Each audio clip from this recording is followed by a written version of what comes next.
দারিদ্রতা তাকে গ্রাস করেছে অনেক আগে।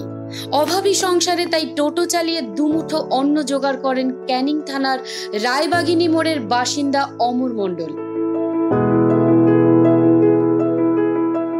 প্রতিদিনই সে টোটো চালিয়ে ছাত্রছাত্রীদের নিয়ে পৌঁছে যান স্কুলে, আর স্কুলের ছুটি হলেই তাদের পৌঁছে দেন বাড়িতে।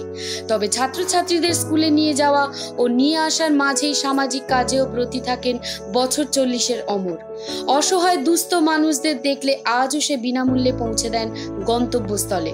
বুধবার দুপুরে আরও একবার তার মানবিক মুখ দেখলেন দক্ষিণ 24 পরগনা জেলার ক্যানিংবাসী। এদিন তিনি স্কুলের ছাত্রছাত্রীদের বাড়ি পৌঁছে দিয়ে রক্তাক্ত এক অজ্ঞাত পরিচয় ব্যক্তিকে পৌঁছে দিলেন ক্যানিং মহকুমা হাসপাতালে।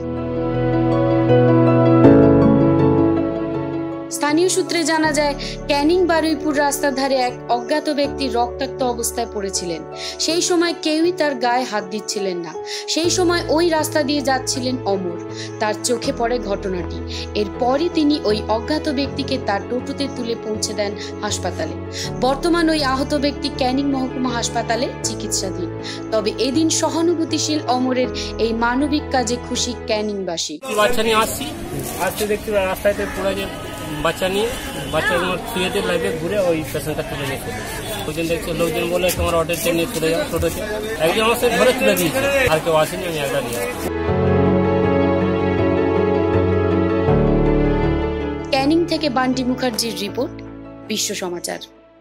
আমাদের খবর যদি আপনাদের ভালো লেগে থাকে তাহলে আমাদের চ্যানেলটি অবশ্যই সাবস্ক্রাইব করুন আর আমাদের খবর সবার আগে দেখার জন্য বেল বাটনটিতে ক্লিক করুন।